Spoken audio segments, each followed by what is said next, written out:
Life After Prison. By Silence You. Kabanata 1891 hanggang 1900.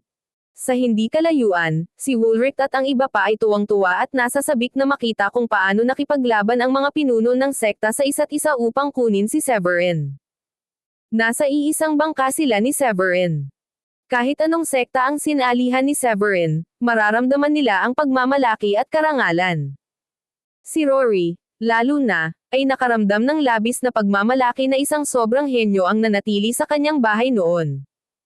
Ito ay nakuha sa kanya kaya nagtrabaho up. Hindi nag-react si Severin matapos makinig sa lahat ng alok na iminungkahi ni Oscar at ng iba pa. Bagamat nakapagdesisyon na siya na sumapi sa isang sekta bago ito, hindi niya akalain na ang pinuno ng sekta mula sa 4 na malalaking sekta ay lalaban ng husto para ay recruit siya. At saka, umaasa siyang si Dayan at ang iba pa ay maaaring sumali sa iisang sekta para magkasama sila. Kaya, sasabihin na sana niya ang kanyang kahilingan ngunit biglang, dagdag ni Roman. Mr. Severin, kung hindi ka pa nasisiyahan, maaari kong dagdagan ang iyong mga benepisyo. Kung sasali ka sa amin, bibigyan kita ng isang medium rank na espiritual na kayamanan at papayagan din ang lahat ng iyong mga kaibigan at pamilya na sumali sa sekta. Bagamat kara-rating lang niya kamakailan sa Blue Realm, narinig na niya ang tungkol sa espiritual na kayamanan noong siya ay nasa Nonto City. Ang espiritual na kayamanan ay isang sandata na tanging isang cultivator na isang supreme saint pataas lamang ang maaaring magmay-ari at gumamit dahil naglalaman ito ng maraming pilosopiya at ang kapangyarihan ng espiritual na kayamanan ay nakakabaliw. Maaari itong hatiin sa low-rank spiritual treasure, medium-rank spiritual treasure, high-rank spiritual treasure, at premium-rank spiritual treasure. Karamihan sa mga supreme saint ay may mababang rank spiritual treasure. Maliban na lang kung ang cultivator ay mula sa isang mayayamang pamilya na kayang bayaran ang medium-rank spiritual treasure, at tanging ang Paragon cultivator lamang ang gumagamit ng high-rank spiritual treasure. Samantalang, ang mga taong tulad ng pinuno ng sect ay nagtataglay ng premium-rank spiritual treasure. Batay sa mga aklat na binasa ni Severin, mayroong mas mataas na espiritual na kayamanan na ang banal na armas. Ito ay karaniwang itinuturing na pinakamalakas na sandata na mayroon ang isang sekta. Ang totoo, ang Pure Void sect ay nagmungkahi ng napakagandang alok kay Severin dahil handa si Roman na tanggapin ang lahat ng kanyang mga kaibigan at pamilya. Nang tatanggapin na ni Severin ang alok ni Roman, naramdaman ito ni Oscar at nagmungkahi ng mas magandang alok. Mr. Severin, hindi masama ang sekta ko. Bakit hindi mo pag-isipang muli? Tanong ni Oscar. Pagkatapos ay sinulyapan niya ang mga kaibigan at pamilya ni Severin. Si Oscar ay isang level 8 Royal Paragon. Sa isang tingin lang, masasabi niyang mahuhusay na cultivator sina Woolrich at Felipe. Ginamit niya ang kanyang divine sense at muling sinuri ang mga ito. Gaya ng inaasahan niya, natuklasan niya sina Woolrich at Felipe. Bagamat hindi sila bihira gaya ng mga divine constitutions na mayroon si Severin, ang element constitution ay napakabihira din. Sa daan patungo sa sagradong lawa, ipinaalam sa kanya ni Ferland ang tungkol sa sitwasyon ni Severin at sinabi sa kanya na si Severin ay isang lalaking nagmamalasakit sa kanyang mga kaibigan at pamilya. Nag-isip ng malalim si Oscar, hinawakan ang kanyang bigot, at sinabi, handa ang Grundy Uno sect na gawin kang isang pangunahing disipulo, binibigyan ka ng 2 medium rank na espiritual na kayamanan, isang star grade attainment technique, at combat technique, 10 6th grade alchemical pills, at lahat ng training resources na kailangan mo para umasenso sa level 5 Paragon. Inaanyayahan ko rin ang lahat ng iyong mga kaibigan at pamilya na sumali sa sekta ng may bukas na mga kamay. Pagkatapos ng bahagyang paghinto, sinabi niya, masasabi ko sa iyong mga kaibigan at pamilya ay mahuhusay din ang mga tao. Kung sasali ka sa aking sekta, sila ay makakatanggap din ng mas mahusay na benepisyo kaysa sa iba pang mga disipulo na may parehong ranggo. Nag-aalala siyang tumingin kay Severin. Matapos ay activate ang Divine Constitution, mas alam ni Severin ang tungkol sa kanyang Divine Constitution kasama na ang lahat ng pros and cons. Ang kalamangan ng pagkakaroon ng Divine Constitution ay nakatulong ito upang mapataas ang bilis ng pag-unlad, na mas mahusay kaysa sa karaniwang mga tao. Gayunpaman, Ang mga bagay ay nangangailangan ng isang malaking halaga ng mga mapagkukunan upang mapataas ang antas ng Divine Constitution. Ang panukalang iniaalok ng Grundy Uno sect ay higit na mabuti kaysa sa iba pang 3 sekta.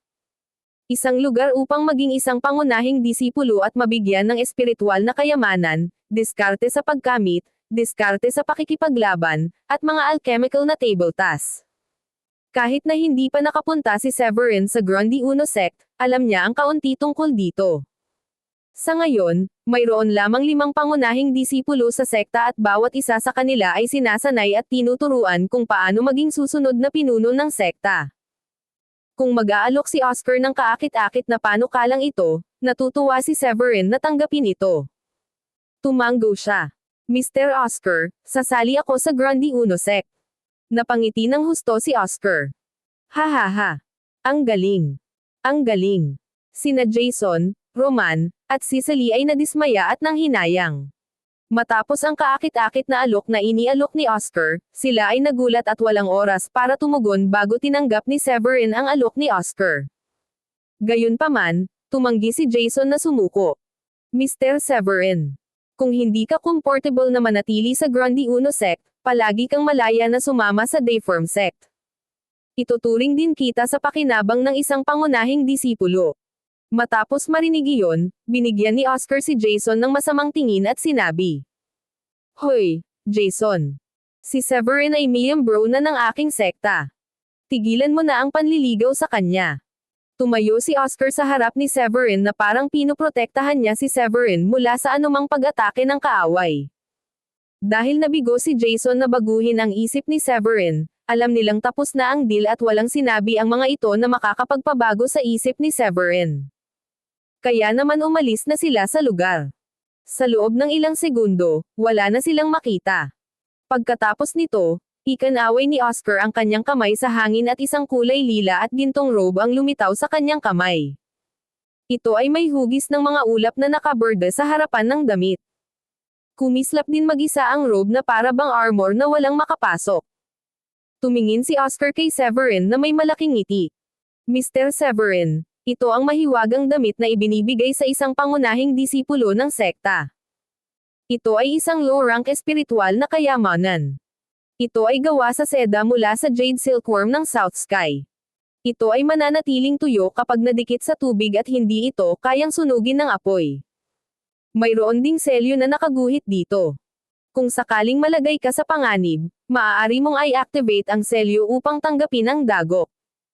Kaya nitong tiisin ang isang atake mula sa isang level 9 Supreme Saint.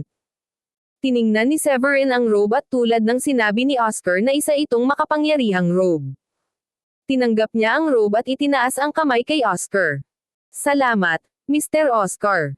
Nakangiting tanong ni Oscar. Plano mo bang bumalik sa Nonto City o maaari mo akong sundan pabalik sa Grundy Uno sect ngayon? Napaisip si Severin at sinabing. Sa tingin ko sasama kami sa iyo sa sekta. Wala nang magawa sa Nonto City. Ang kanyang orihinal na plano ay magtungo sa mas malalaking lungsod pagkatapos ng sagradong lawa upang ipunan ang mga mapagkukunang kailangan niya para sumulong pa. Ngayon na siya ay naging pangunahing disipulo ng Grundy Uno sect, hindi na niya kailangang mag-ipon ng mga mapagkukunan ng personal. At least, wala siyang dapat ipag-alala hanggang sa maabot niya ang level 5 Paragon. Okay. Kumaway si Oscar at inihagis ang kanyang espada sa langit. Ang berdeng espada ay unti-unting lumaki hanggang sa laki ng isang maliit na burol. Tumingin siya kay Furland at sinabing, Furland, ikaw na ang bahala sa recruitment. Ibabalik ko muna si Severin sa sekta. May dahilan kung bakit nagmamadali si Oscar na bumalik sa sekta. Masusulit lang ng sekta si Severin ay ang patuloy niyang pananatiling buhay at lumakas. Gayunpaman, mukhang hindi nasisiyahan si Jason at ang iba pa nang umalis sila. Walang katiyakan kung ano ang iniisip nila. Ang isang patay na henyo ay hindi kapaki-pakinabang. Kaya naman, nagmamadali si Oscar na ibalik si Severin sa sekta upang matiyak ang kanyang kaligtasan. Ilang sandali, lumipad si Severin at ang iba pa patungo sa espada na ang lahat ay nakatingin kay Severin na may inggit at inggit. Nang ang lahat ay nasa espada na, Iwinagayway ni Oscar ang kanyang kamay upang kontrolin ang espada upang lumipad patungo sa direksyon ng sekta. Habang pinagmamasdan ni Severin ang sagradong lawa na lumiit hanggang sa maging isang tuldok na lang, nagsimula siyang matuwa sa kanyang kinabukasan. Gaya ng inaasahan niya, hindi siya asenso kung patuloy siyang mananatili sa kanyang kinalalagyan. Ang isang tao ay maaari lamang lumaki kapag may sapat na silid na magagamit. Personal na nasaksihan ni Oscar ang mga pagbabago sa puso ni Severin at tumango ito, na nakaramdam ng kasiyahan. Pwede ka namang magpahinga saglit. Hindi rin magtatagal bago tayo makarating sa sekta. Kahit na ang aktwal na distansya mula sa sekta hanggang sa sagradong lawa ay napakalayo, kailangan lamang ng 15 minutong paglipad kapag ang taong nagmamaneho ng espada ay isang Royal Paragon. Maya-maya, nakita ni Severin ang isang napakagandang bulubundukin sa harap niya. Ang bulubundukin ay katulad ng hugis ng dragon na nakapatong sa lupa. Marami itong halaman at puno sa buong kalupaan. Ang antas ng espiritual na enerhiya sa hangin ay napakakapal. Ang pinakamataas na bundok ay matatagpuan kasama ng iba pang maliliit na bundok. Pinalibutan ito ng mga ulap, kislap ng aurora, at purple na singaw. Hindi mabilang na puting crane ang lumilipad at umiikot sa kalangitan. Ang kagubatan ay napuno ng maraming pambihirang mga halamang espiritual. Ito mismo ang kinaroroonan ng Grundy Uno Sect. Nang pumasok si Severin at ang iba pa sa teritoryo, nalungkot si Woolrich. Anong magandang lugar? Ibang-iba ito sa kinaroroonan ng Blue Sky Sect. Sa pagtingin sa napakagandang bundok, huminga ng malalim si Felipe ng espiritual na enerhiya at nagtanong. Mr. Oscar, malapit na ba tayong makarating? Nasasabik na siya sa pag-aakalang magsasanay sila sa surreal na kapaligirang ito. Tumawa si Oscar na nagtutulak sa mga espada. Hahaha. Medyo malayo pa tayo sa headquarters. Outer part lang ito ng teritoryo natin. Nagulat si Severin at ang iba pa nang malaman nilang hindi pa sila nakakarating sa sekta. Ang antas ng espiritual na enerhiya ng langit at lupa ay higit na lumampas sa Nonto City. Paano hindi ka panipaniwala ito kapag dumating sila sa punong tanggapan? Napangiti si Oscar matapos tingnan ang kanilang reaksyon. Hahaha. Ang Grundy Uno Sect ay matatagpuan sa isang pinagpalang langit na kuweba. Ang konsentrasyon ng espiritual na enerhiya ng langit at lupa ay 100 beses sa labas ng mundo. Maging ang mga ulap at ambon ay nabuo sa pamamagitan ng espiritual na enerhiya. Ang lahat ng ating mga disipulo ay mga piling tao. Kapag narating mo na ang sekta, malalaman mong tama ang iyong pinili sa pagpili ng Grundy Uno Sect. Marahil, nalululong na siya sa pagmamayabang, nagsimula siyang magsalita patungkol sa Grundy Uno Sect sa kanila. Ang pinakamahinang disipulo sa sekta ay isang level 1 Royal Saint. Upang maging isang panloob na disipulo, ang disipulo ay kailangang maging isang level 5 Royal Saint at mas mataas. Ang mga piling tao ay kinakailangan na maging Supreme Saint pataas. Tuwang-tuwa siya sa kanyang mga alagad. Kahit na ang mga panlabas na disipulo ay ang pinakamahina, anumang antas ng Royal Saint mula sa Grundy Uno Sect ay may kakayahang pumatay ng isang level 3 Royal Saint. Mayroon silang malakas na kapangyarihang panlaban at mas malakas kaysa sa mga tao sa kanilang sariling antas.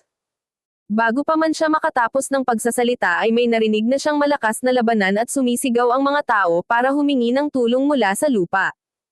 Tulong. Mayroon bang sino man mula sa Grundy Uno Sect? Tulong. Kailangan ko ng tulong. Ang ekspresyon ng mukha ni Oscar ay lubhang nagbago. Sinulyapan niya ng kanyang divine sense upang tingnan kung ano ang nangyayari. Samantala, tumingin din si Severin sa direksyon ng tunog. Nakita niyang may dalawang young adult na nasa edad 18 o 19 na taong gulang na nakasuot ng uniforme ng Grundy Uno Sect na tumatakbo para sa kanilang buhay patungo sa kanila. Hindi sila masyadong mahina. At least level 1 Supreme Saint din sila. Gayunpaman, mayroong isang itim na kaliskis na hayop na mukhang isang leon at kasing laki ng isang maliit na burol na humahabol sa kanila. Ang katawan nito ay matigas na parang bakal at kumikinang sa apoy. Nakakakilabot ang hininga nito at may natamo itong katulad sa peak stage ng level 1 Supreme Saint. Si Jacob Nielsen ay tumatakbo ng mabilis palayo sa apoy na liyo habang nagtataka kung bakit siya malas ngayon. Ngayong araw lang, tinanggap ni Nielsen at ng kanyang kaibigan ang isang misyon na manghuli ng isang espiritong hayop. Sa kasamaang palad, nabangga nila itong hari ng mga hayop sa kanilang daan. Ang hari ng mga hayop na ito ay hindi katulad ng normal na espiritong hayop. Karaniwan, ang mga espiritong hayop ay maaaring sumipsip ng espiritual na enerhiya tulad ng mga tao. Sa kabila ng pagiging espiritual na nilalang, wala silang kakayahang mag-isip at kaunting katalinuhan. Gayunpaman, ang hari ng mga hayop ay malakas, may malakas na katawan, at may kakayahang mag-isip gamit ang kanilang katalinuhan. Matapos ang maraming pagtatangka na patayin ang apoy na Leo, nabigo silang saktan ito. Sa kabaligtaran, sila ang nasugatan. Nang makitang humahabol ang apoy na si Leo, nakaramdam ng inis si Jacob. Iniisip niya kung ngayon na ba ang huling araw.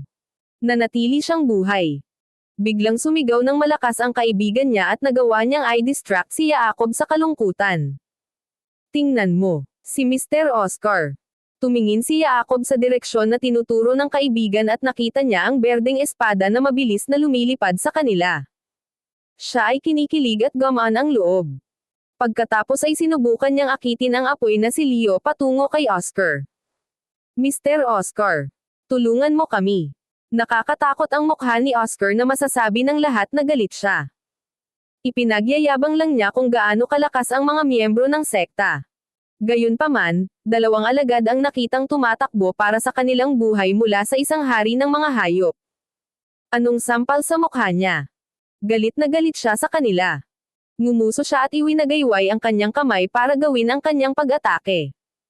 Biglang tumigil ang hangin sa kanilang paligid at lumitaw ang isang malaking palad. Dinurog nito ang apoy na Leo nang walang kahirap-hirap. Ngayong patay na ang apoy na Leo, gamaan ang loob ni Jacob at ng kanyang kaibigan. Noon lang, napansin niyang may iba pang kasama si Oscar. Sa kanya napagtanto na suot ni Severin ang purple na robe na mukhang nanlilisik.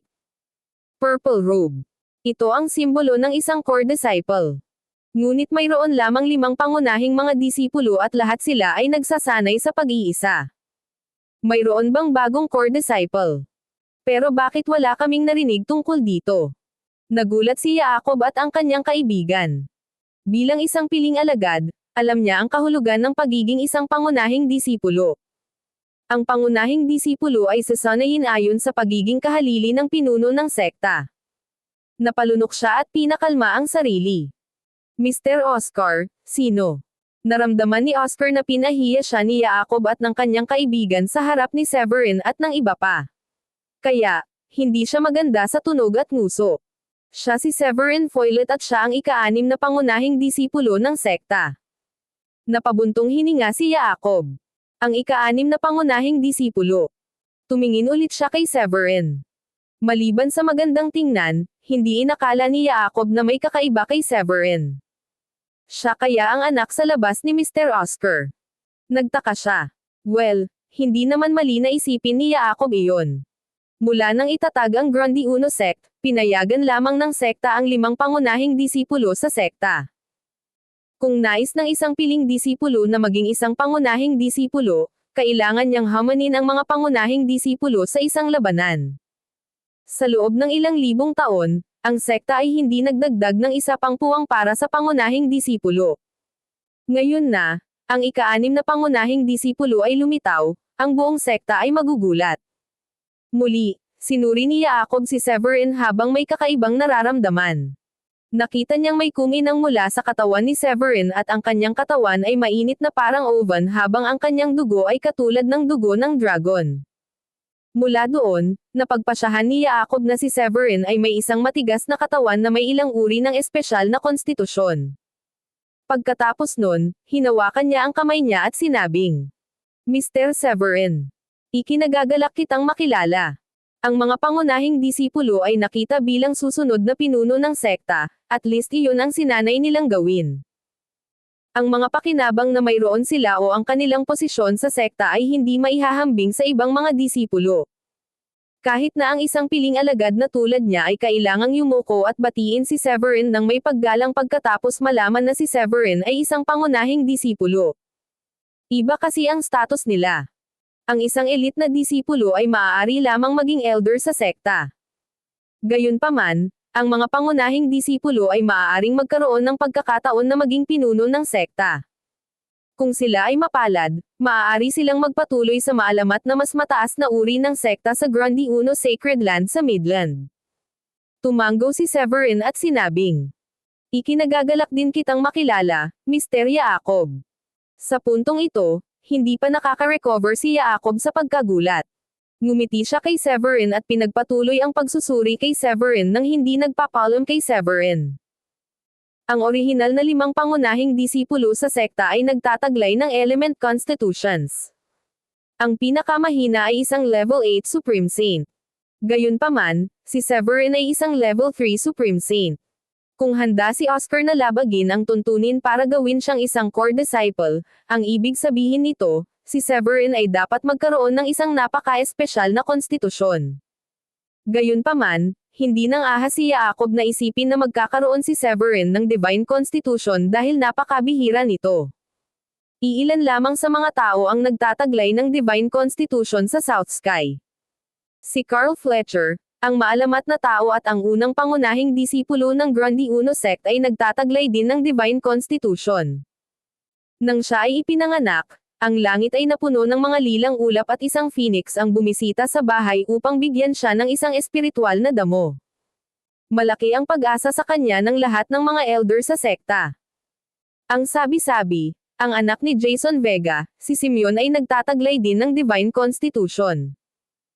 Noong siya ay 5 taong gulang, hindi niya sinasadyang nakuha ang mana ng sinaunang kidlat na hari at tinuruan na linangin ang 5 Thunderbolt creation. Sa isang outing noong siya ay 8 taong gulang, pinaamo niya ang isang hari ng mga hayop at ginawa itong kanyang alagang hayop. Ang huling ngunit hindi bababasa ay si Cali Romero mula sa Marber sect. Mayroon din siyang Divine Constitution. Sa murang edad, isa na siyang paragon. Napakaraming disipulo sa 4 na pangunahing sekta ng South Sky at mayroon lamang 3 hanggang 4 na tao ang nagtataglay ng Divine Constitution. Wala pang balitang bumalik mula sa Sagradong Lawa, kaya galit pa rin si Yaakov Oscar nang makita niyang nag-zone out si Yaakov. Tama na. Anong kalokohan ang ginagawa mo? Pinahiya mo ako. Bumalik ka sa sekta kasama ko ngayon. Ang Grundy Uno sect ay walang maraming disipulo at kilala ni Oscar ang bawat isa sa kanila. Ipinagyayabang lang niya kung gaano kalakas ang bawat disipulo sa sekta at nasample siya sa mukha nang marinig nilang humihingi ng tulong ang mga disipulo mula sa sekta. Sa makatuwid, hindi magiging mabait si Oscar kay Yaakov. Napangiti si Yaakov na nahihiya, tumalon sa lumilipad na espada, at nagpakilala kay Severin. Mr. Severin, ito siguro ang unang beses na bumisita ka sa Grundy Uno sect. Malaya kang magtanong sa akin ng kahit ano. Oo nga pala, Yaakov ang pangalan ko. Nakangiting tumango si Severin habang nakatingin kay Yaakov na mukhang matalino kahit sobrang payat at pandak. Alam niyang may paraan si Yaakov para makipagkaibigan sa kanya dahil isa siyang pangunahing disipulo. Kagagaling lang namin sa Sagradong Lawa. Kaagad, naunawaan ni Yaakov ang lahat. Matapos ang pagsasara ng Sagradong Lawa, ang 4 na pangunahing sekta ay pipili ng mga mahuhusay at may talento na cultivator upang sumali sa mga sekta. Gayunpaman, karaniwan, ito ay trabaho ng mga elder. Sa pag-iisip niyan, mas naging curious si Yaakov kung gaano kagaling si Severin. Siguradong napakagaling niya na personal na lumabas si Mr. Oscar para ibalik siya sa sekta. Napaisip si Yaakov. Gayunpaman, hindi na siya naglakas loob na magtanong pa dahil alam niyang maaaring hindi sinasadyang magalit ito kay Severin. Kaya, sa halip ay nagpatuloy siya sa pakikipag-usap tungkol sa sekta kay Severin. Walang masama sa paggawa ng isang mabuting koneksyon sa isang pangunahing disipulo, pagkatapos ng lahat. Walang magawa kaya natuwa si Severin nang marinig pa ang tungkol sa sekta mula kay Yaakov. Si Yaakov, ang nag-aangking alam sa lahat ng Grundy Uno sect, ay nag-angkin ng kaalaman sa lahat ng bagay sa ilalim ng araw. Ipinagyayabang niya ang pagkakaroon ng personal na karanasan sa bawat insidente na nangyari sa South Sky at ipinagmalaki na kilala niya ang libu-libong tao sa loob ng sekta. Ang mga salita ay bumuhos mula sa kanya tulad ng tubig mula sa isang pumutok na dam. Ang impresyon na iniwan niya kay Severin ay isang hambog na mahilig sa pagiging maingay. Sa buong paglalakbay, nagtipon si Severin ng impormasyon tungkol sa mga personal na buhay ng ilang mga piling disipulo mula sa kanya. Nagdulot siya ng mga tidbits tulad ng kung aling mga kababaihan ang interesado sa mga kabataang lalaki, at kung sino ang nakipag-away sa buhay o kamatayan sa kanilang mga karibal. Natutunan din niya ang tungkol sa mga talento ng bawat disipulo, maging ito man ay sa espada, alchemy, o iba pang kasanayan. Bukod sa masasamang detalye, nakuha ni Severin ang mas malalim na pag-unawa sa Grandi Uno sect. Ang sekta ay may 9 na bundok, bawat isa ay binabantayan ng isang royal paragon. Ang unang bundok ay nireranggo ng gayon dahil si Oscar, ang pinuno ng sekta, ay naninirahan doon. Walang mga disipulo ang na-recruit para sa bundok na iyon, hindi katulad ng natitirang 8 bundok. Ang sama-samang lakas ng bawat kani-kanilang bundok mula sa pangalawa hanggang sa ika-9 ay halos pare-pareho sa isa't isa, kaya't sila ay nireranggo hindi sa lakas kundi sa kani-kanilang mga espesyalidad. Kabilang sa kanilang mga espesyalisasyon ang swordsmanship, formation techniques, puppet production, at equipment production. Ang mga pangunahing disipulo ay pinagkalooban ng kanilang mga lumulutang na isla, at sa 5 pangunahing mga disipulo, ang pinakamahina ay nasa level 8 Supreme Saint. Ang pinakamataas, si Carl Fletcher, ay isang paragon. Nakipag-usap din si Jacob kay Severin tungkol sa alchemy tower ng sekta. Sinasabing ito ay ipinasa mahigit 3 henerasyon na ang nakalilipas ng isa sa mga pinuno ng sekta na isang Supreme Paragon. Ang tore ay ginamit upang tulungan ang mga disipulo na gumawa ng karagdagang pag-unlad sa alchemy, ang mga nagtagumpay sa pagkumpleto ng lahat ng 9 na antas ay maipapasa sa kanila ang kaalaman. Naagaw ang atensyon ni Severin sa paliwanag ni Jacob.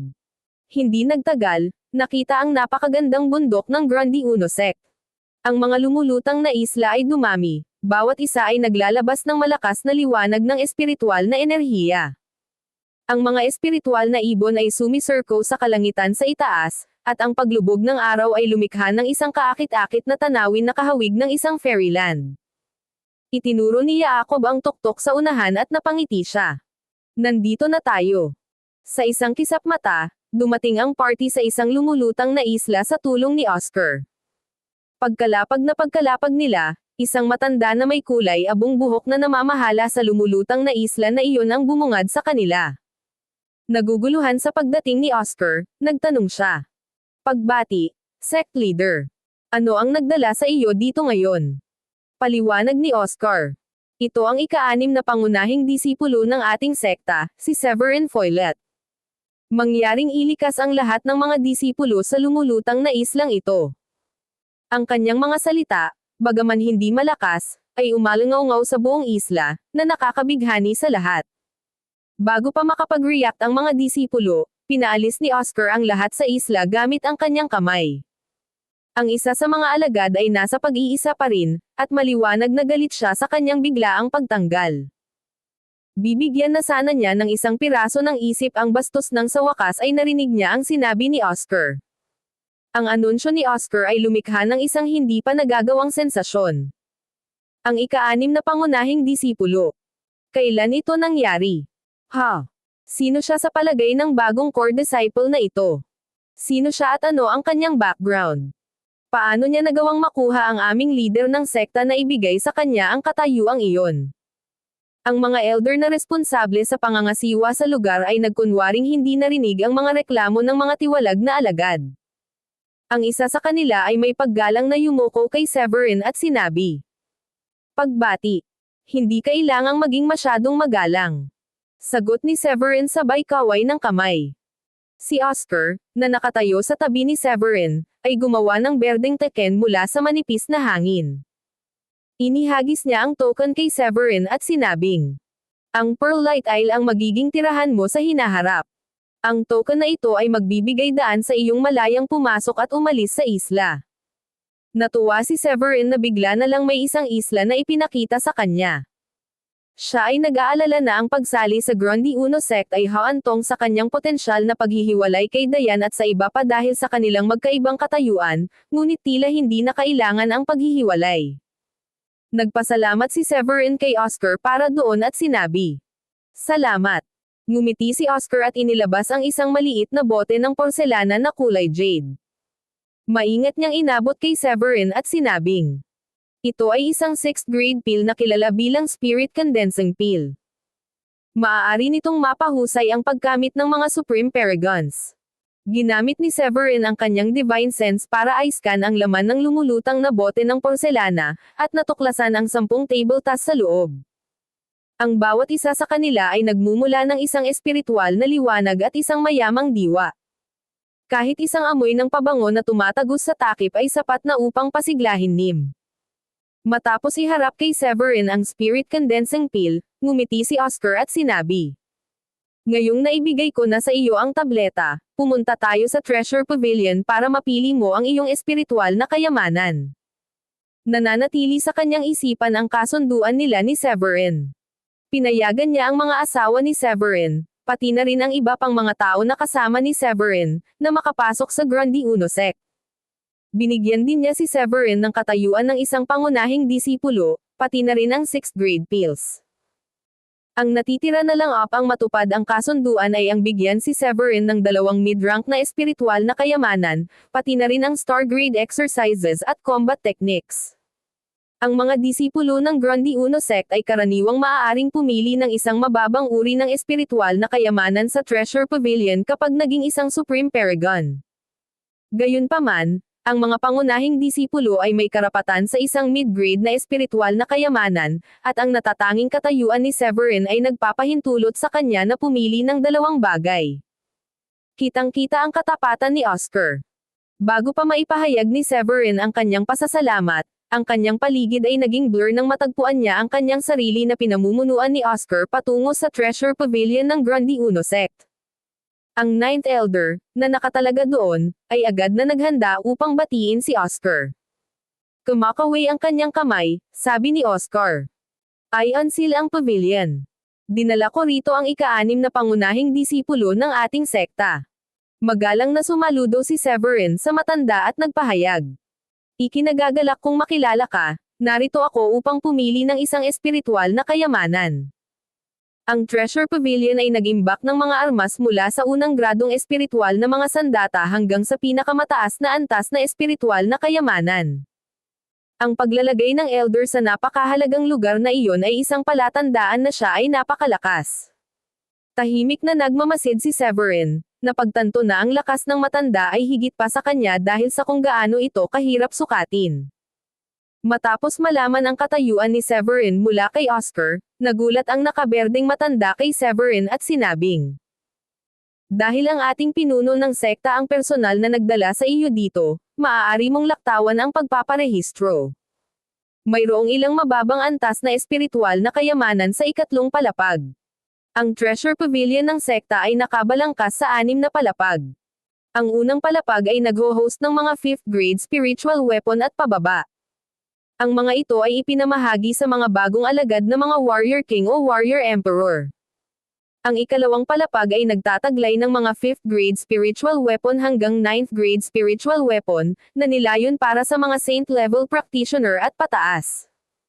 Ang mga mas mahalaga ay matatagpuan sa ika-4 na palapag at sa itaas, kaya mahinahong sinabi ni Oscar, "Maaari kang dumiretso sa ika-4 na palapag." Ang mga mata ng matanda ay bahagyang nagkontrata, dahil ang ika-4 na palapag ay naglalaman ng mga espiritual na kayamanan sa gitna. Mukhang pinapahalagahan ng aming sect leader ang binatang ito. Nasa level 3 Supreme Saint lang siya, at tinanggap lang siya bilang core disciple. Nagulat ako na nabigyan siya ng pribilehiyong pumili ng isang mid-rank na espiritual na kayamanan. Bagamat nagulat, nanatiling tahimik ang 9th Elder. Kasabay ng pagkaway ng kanyang kamay, automatikong bumukas ang pinto ng Treasure Pavilion sa kanyang likuran. Tandaan, hindi na maibabalik ang isang espiritual na kayamanan kapag nakapili ka na.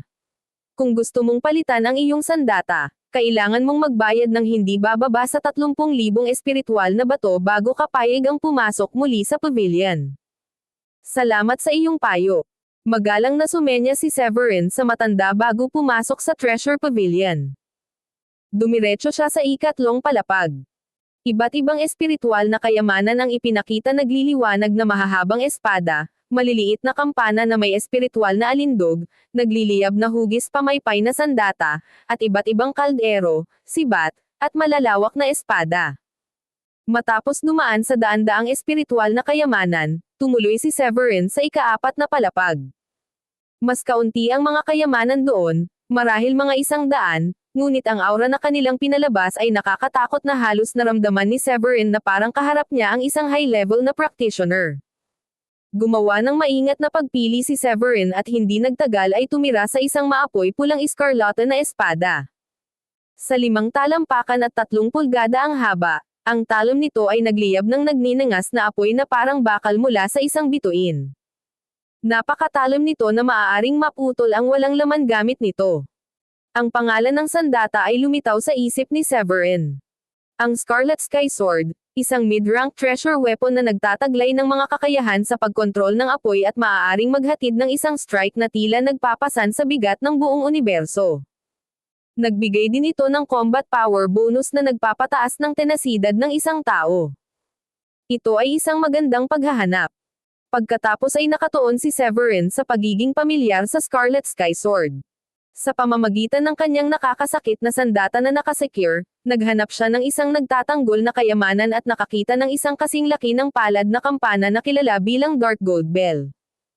Ginawa mula sa 10,000 taon ng star iron na natunaw mula sa deep sea snow gold, naglabas ito ng madilim at gininto ang enerhiya kapag na-activate na ang bawat libu-libong lakas. Ang bawat isa ay unti-unting lumakas. Kabundukan at walang laman na dagat, na ginagawa itong isang kapaki-pakinabang na bagay na maaaring magsilbi sa parehong panlaban at nakakasakit na desisyon, lumabas si Severin sa Treasure Pavilion at nagpahayag sa Elder. Nakapagdesisyon na ako. Ang ika-9 na Elder ay may hilig na parusahan si Severin dahil sa pagpili ng huli ng 2 mid-rank na espiritual na kayamanan, ngunit sinabi ni Oscar kay Severin. Maaari ka nang bumalik sa isla. Itinaas ni Oscar ang kanyang kamay, at isang hindi nakikitang puwersa ang nag-angat kay Severin sa hangin. Ang 2 figure ay nag-transform sa isang malakulay na liwanag na kumawala sa Treasure Pavilion. Habang pinagmamasdan sila ng ika-9 na Elder na umalis, namangha siya sa katotohanan na nakuha ni Severin ang 2 espiritual na kayamanan sa gitna. Sino ang taong ito? At bakit siya pinapahalagahan ng ating pinuno ng sekta? Bulong niya sa sarili. Maging ang 5 pangunahing disipulo na gumawa ng pangalan para sa kanilang sarili sa sekta ay nakatanggap lamang ng isang mid-rank na espiritual na kayamanan noong una silang bumisita sa Treasure Pavilion. Si Severin naman ay umalis kasama ang 2. Maliwanag na pinapahalagahan ni Oscar si Severin.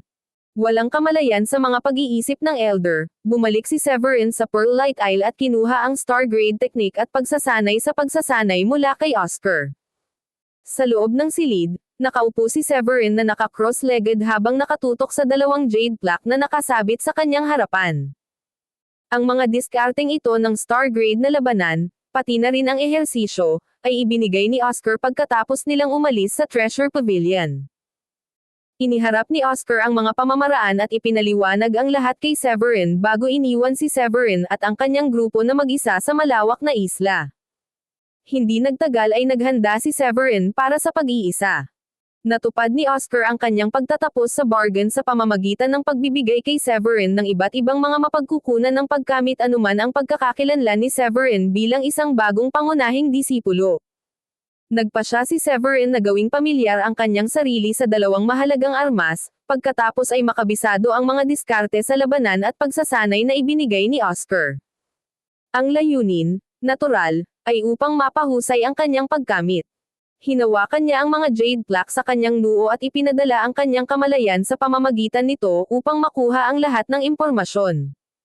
Stargrade Mid-Rank Training Technique. Grundy Uno Treasured Notes. Nagbibigay ng komprehensibong pagsasanay at walang kapantay sa pagpatay.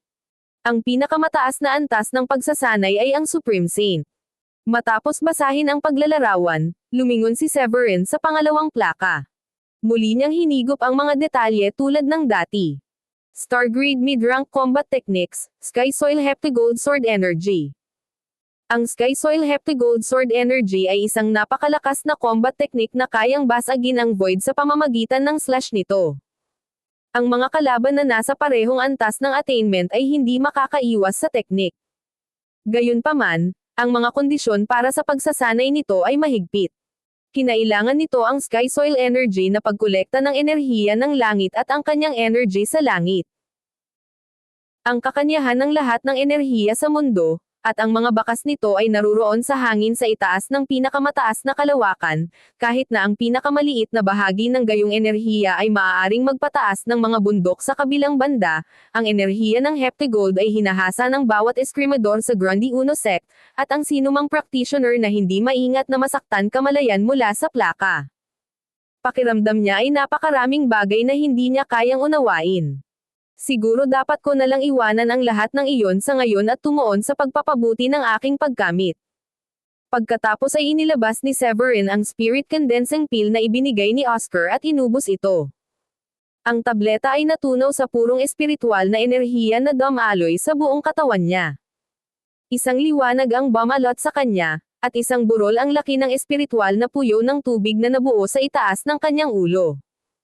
Ang vortex ay sumipsip ng espiritual na enerhiya ng langit at lupa sa loob ng radius na halos 10-10 milya ang layo. Ang Pearl Light Isle ay matatagpuan wala pang 20 milya ang layo mula sa Fifth Mountain. Ang espiritual na enerhiya sa loob ng 50 milyang radius ay agad na naubos.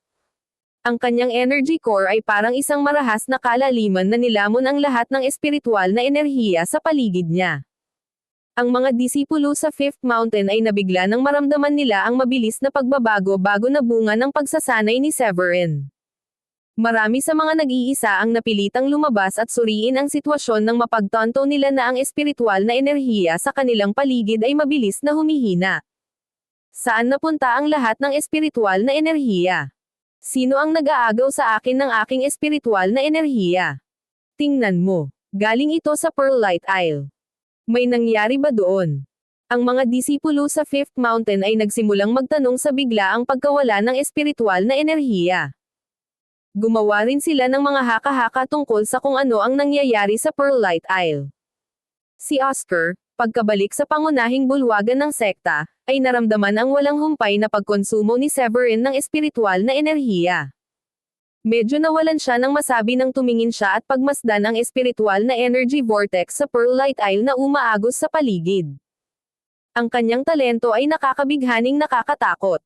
Siya ay nagdudulot ng kaguluhan sa pamamagitan lamang ng paggawa ng walang iba kundi ang pagsasanay sa pag-iisa. Sabi ni Oscar, lihim na humanga sa kapangyarihan ng Chaotic Constitution. Si Oscar ay lumipat mula sa kanyang pagkagulat at hinahangad na ayusin ang sitwasyon. Habang ibinuka niya ang kanyang palad at ipinaikot ang kanyang mga daliri sa loob, ang espiritual na enerhiya ng langit at lupa sa loob ng 1,000 milyang radius ay tila bumuhos sa kanyang palad, pagkatapos ay itinuro niya ang bola ng enerhiya patungo sa Pearl Light Isle.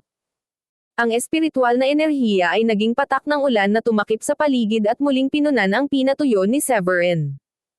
Pagkatapos ay ginamit ni Oscar ang kanyang banal na sentido upang maghatid ng mensahe sa mga hindi mapakali na mga disipulo sa Fifth Mountain. Manatiling kalmado. Siya ang bagong na-promote na ika-6 na pangunahing disipulo, at siya ay nasa pag-iisa. Ang mga salita ay parang bombang nagbunsod ng gulo ng talakayan sa Fifth Mountain. Ang ika-6 na pangunahing disipulo. Kailan pa tayo nagkaroon ng ika-6 na pangunahing disipulo? Sinabi ng isa sa mga senior na bumalik mula sa Pearl Light Isle na ang ika-6 na pangunahing disipulo ay isang taong may divine constitution na na-recruit mula sa sagradong lawa. Ang aming pinuno ng sekta ay gumawa ng exception at binigyan siya ng posisyon ng pangunahing disipulo dahil sa mga kadahilanang iyon. Hindi ko maisip kung gaano siya galing. Naubos na niya ang 10-10 milyang halaga ng espiritual na enerhiya sa panahon ng pag-iisa. Hihihi. Nakakaintriga ito. Hindi mabilang na mga elite na disipulo ang naghamon sa 5 pangunahing disipulo na subukang agawin ang posisyon mula sa kanila, ngunit lahat ng 5 pangunahing disipulo ay napakalakas. Ang bago nating pangunahing disipulo ay maaaring maging isang bagong target. Ang balita tungkol sa ika-6 na pangunahing disipulo ay mabilis na kumalat sa 9 na bundok ng Grundy Uno sect, ang lahat ay lumilikha ng isang pag-ugong ng pagtataka. Ang mga alagad ay napaka-curious tungkol sa kanya. Ang mga nakakaalam ay kinilala ang lakas ni Severin at medyo natakot sa kanya. Nagsuot siya ng masalimuot na paghahalo ng mga ekspresyon nang malaman niya ang tungkol sa bagong ika-6 na pangunahing disipulo. Nakaramdam siya ng pantay na bahagi ng inggit at sama ng loob, at nagmumula siya sa isang espiritual na liwanag na nagmumula sa kanyang siksik na espiritual na enerhiya bilang isang level 5 Supreme Saint. Ang bawat paghinga na kanyang nahugot ay parang isang dumadagandong na sonic wave, at ang hangin ay lumalabas sa kanyang ilong na parang isang rocket sa tuwing siya ay humihinga. Severin Foylet. Paano mo nagawang makuha ang posisyon ng isang pangunahing disipulo? Galit na sabi ng lalaki habang nakatingin sa Pearlite Isle. Ang kanyang pangalan ay Shyam Sadday, at siya ay nasa ika-10 sa prodigy ranking ng sekta. Gumawa siya ng isang pambihirang tagumpay sa level 6 Supreme Saint sa edad na 20, isang tagumpay na kakaunti lamang ang makakamit. Ang ranggo ay ginawa ng mga may masyadong maraming oras sa kanilang mga kamay. Gumawa sila ng isang sistema batay sa lakas ng 5 pangunahing disipulo at ng iba pang mga elite na disipulo. Ang nararanggo ni Shyam sa nangungunang 10 ay isang testamento sa kanyang mga kakayahan. Gusto rin ni Shyam na makakuha ng pwesto bilang pangunahing disipulo, at maraming beses na niyang hinamon ang 5 pangunahing disipulo sa nakaraan. Gayunpaman, ang 5 pangunahing disipulo ay level 7 o level 8 Supreme Saint, ngunit lahat sila ay natapos sa kabiguan. Bilang isang resulta, ipinagkaloob ni Shyam ang kanyang sarili na maging isang elder lamang pagkatapos ng kanyang araw bilang isang piling alagad, ngunit ang pag-aaral tungkol sa pagkakaroon ng isang ika-6 na pangunahing disipulo ay nagpasigla sa kanyang espiritu ng pakikipaglaban. Tradisyon na para sa sekta na magkaroon lamang ng 5 pangunahing mga disipulo, at hindi siya magiging bigo kung si Severin ay isa sa 5. Ang hindi pa nagagawang exception na ginawa ng sekta para kay Severin ay nagpuno sa kanya at marami pang iba ng panibugho. Malamig na tinitigan ni Shyam ang spiritual vortex sa itaas ng Pearlite Isle. Nangako siya sa sarili niya. Ipakita mo sa akin kung ano ang ginawa mo. Gusto kong malaman kung paano mo nakuha ang sekta na magtakda ng ganitong uri ng president para sa iyo. Hindi nag-iisa si Shyam sa pag-iisip ng ganoong paraan. Ang lahat ng mga disipulo sa ranggo, hindi kasama ang 5 pangunahing disipulo, ay itinoon ang kanilang pansin sa Pearlite Isle.